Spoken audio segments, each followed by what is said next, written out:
But you did have a post. Who's blocking DAF reform? I think was the title of the post. So this will show you how good an interviewer I am, Alan. Yeah, Who's blocking what did DAF I reform? say, Mike? uh, the commercial ones or donor freedom defenders?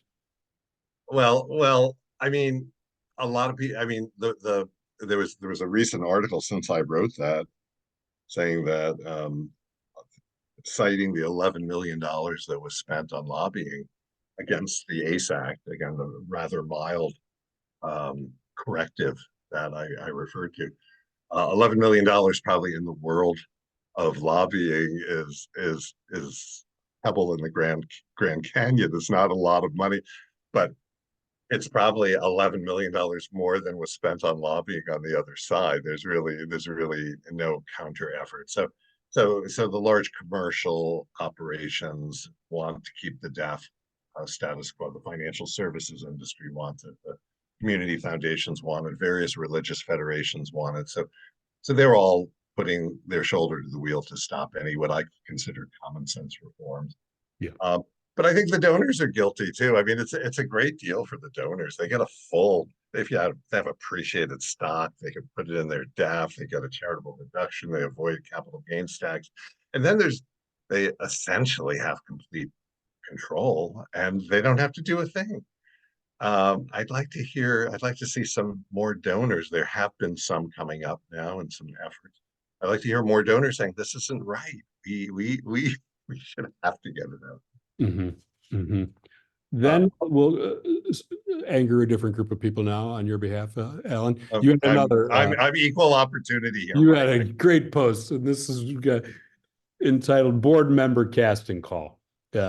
So I'm going to say it poked fun at, and I'll say good-naturedly, and categorized 12 different types of nonprofit board members. I mean, I worked at a private foundation that had a board. None of these, of course, applied to those members, but no, never people we know, Mike. Never. Yeah, exactly.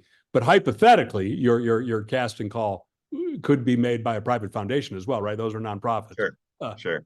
So there were 12, might be too many to summarize, but are there some among them that were your favorite or crowd? Yeah, or recurring characters. I mean, one that others have written about, is the biz-splainer. The person who condescends to explaining to these nonprofit people how he does it in, whatever the soft drink distribution business or something that has no relevancy. And they kind of say, well, it's good to, when you bring in more than you spend, or some obvious point. So there are biz-splainers. A little more subtle are the big thinkers, and the big thinker is the person who says, like it's a community center in East Nowhere, Vermont, and the person says, what we're doing here, really, it's a model, and everybody's nodding along. We should go national, and it's like it's a big thinker. Go big or go home. And not really relevant, not helpful if you're just trying to hold things together as a staff member and trying to find people to staff this. I some people, of course, there are always micromanagers, and we see them everywhere we go. On the board, they could be pretty persnickety. And as I like to say, no one in the world has ever said, my problem is I'm a terrible micromanager. I mean, nobody knows it when it's them. They're just concerned with, they're concerned with quality. They're not. One thing that I suppose would really appear too in foundation world, probably even more, but the character I call the owner. And the owner is person who's sometimes it's the founding executive director who then is brought back on the board. Sometimes it's the son or daughter or grandson or daughter of the founding person. And they just sort of take a very proprietary approach to the nonprofit. And, the nonprofit says, well, I think, they come to the decision they have to trim something out. They can't serve this community. The person says, well, that was core to what great grandmama Yeah. had in mind. And you're like, that's it. Sometimes those people are just the biggest donor and you don't want to alienate them. Yeah.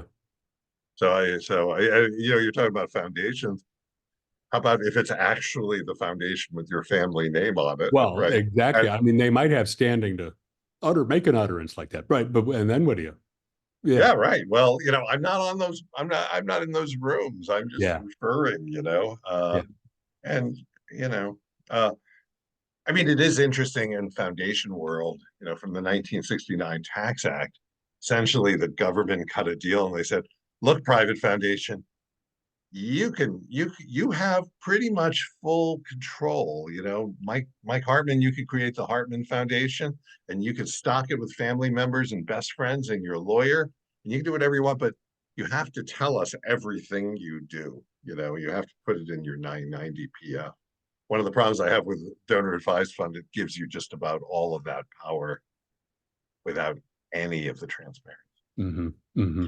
What in terms of the proclivities of nonprofit board members, what could fix that? I don't. It doesn't sound like that's a policy problem. What's called for? Humility, failure. I mean, it really is a personality issue. Yeah. I think training would help. I mean, I Oh, think some okay. people presume they could walk into a room. Look, if you're an executive, senior law partner, president of the bank, and then you walk into this little, I don't know, $500,000 nonprofit, a lot of people think, well, they presume they know they have authority, or well, they do legally have some authority, but yeah, I think you're right. A little humility would be great. I will point out that one of my types was like the perfect board member. Listen, I Oh, forget okay. the last one. I don't have it in front of me. It was this very hackneyed acronym that was called Golden. But Okay. they're attentive. They're thoughtful. They hold the CEO accountable without torturing that person. Yeah. Yeah. Yeah. And some, but like this training. I do training here at the local Center for Nonprofits for aspiring board members. I think anybody who goes through that session, that set of sessions, is going to have a sense of the world they're in and the role they play. It's a weird thing. Nonprofit boards hire and fire the CEO, Yeah. but in most cases, almost all the cases, the expertise lies with the staff. So it's it's a weird model, Mm-hmm. Mm-hmm. and weird model plus people with strong personalities, and people leading organizations who don't like to deal with conflict, which is most people. Yeah. Can be tricky. Speaking of weird models, maybe you had another blog entry article about Elon Musk's charitable tactics. What's the what's the problem with him? What's he doing wrong? Well, first, Mike, I want you to assure me that Elon is not watching this Oh, podcast. that's interesting. He maybe we say we have a limited but influential audience. He Okay, may well, be I'll a take member, him but I off. don't think so. Yeah, I didn't. As I said before, I don't. I just look at the research other people do and then Yeah. try to put it in context. And so David Farenholt, who won the Pulitzer Prize, Yeah. New York Times reporter, along with I'm trying to remember, Ryan Mack was his colleague, wrote a pretty damning piece about the Musk Foundation.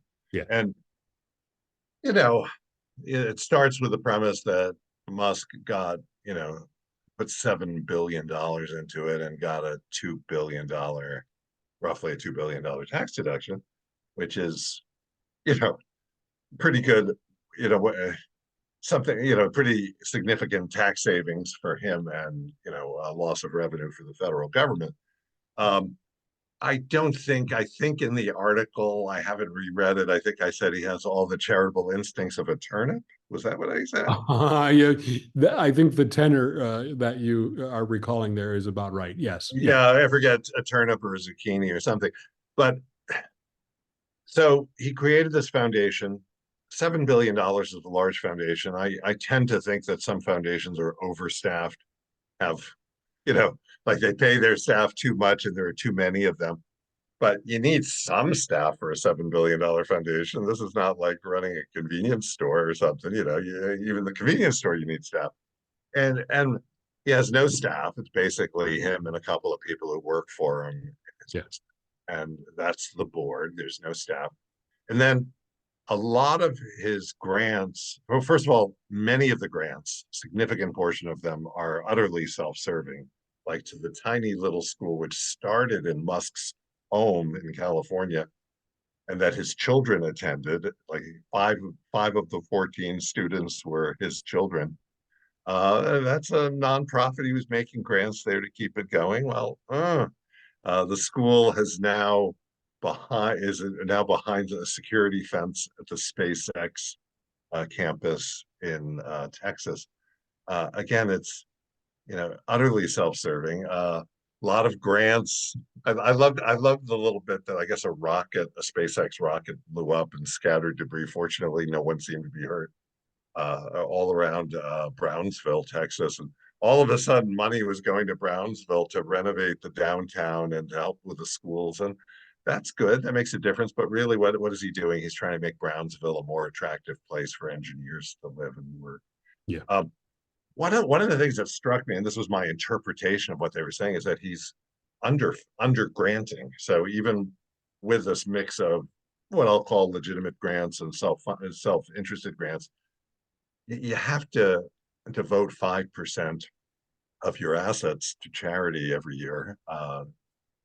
Actually, some of it could just be your internal expenses, which I guess he doesn't have much of. Yeah. But there's a penalty, and the foundation gets penalized if you don't give it out. He's grossly underfunded. I think he's only giving out like 2.5% the last year. So what's the penalty? Well, this foundation that he doesn't care about will have to pay a penalty. Have to give 50% of or 30% of what they didn't give out. So this doesn't affect Elon Musk. This doesn't get him where it hurts. And I would love it if there were a clawback mechanism where the U.S. government could say, "Oh, so Mr. Musk." I'd love to see the lawyers talking about that one. You set this up. We don't think you've done a very good job. So we're going to claw back that big deduction we gave you. So yeah, that he might notice, but that's not going to happen. So this is the last question. Are the challenges, problems facing the charitable sector, the charitable nonprofit sector, are they solvable? Are they related to policy or practice? Oh boy, I suppose like a lot of things, it's a combination. Yeah. Okay. Um, you know, I sometimes I work with people I admired. I've now worked with like 150, 160 nonprofits, and I incredibly dedicated people. They are. I like to say that I work with wonderful nerds. The theater nerds are now running performing arts centers. And the science nerds are running land trusts and conservation groups. And history nerds are running museums. And they're wonderful people. And sometimes I'm tempted to say, you realize you need 40% more income to run this place properly, to pay your people properly, to invest in deferred maintenance. But it's just such an impossible reach for most of them that I just try to help them nibble around the edges. Yeah. I would love it if people appreciated that. I guess this goes back to board behavior and funder behavior. That salaries for staff are not like painful overhead. That is, most nonprofits, that is the mission delivery system. And that people who work for nonprofits should not be paid near poverty wages to do the good work. But I do think I would love the public policy discussion focus more on helping the nonprofits be effective and a little less on helping people of great wealth get big deductions and have freedom to do whatever they want. Yeah. Well, Alan Cantor, why don't we end it there after I thank you so much for doing this with us. We totally appreciate it. Well, thank you, Mike. It was a pleasure. Hope we could do it again.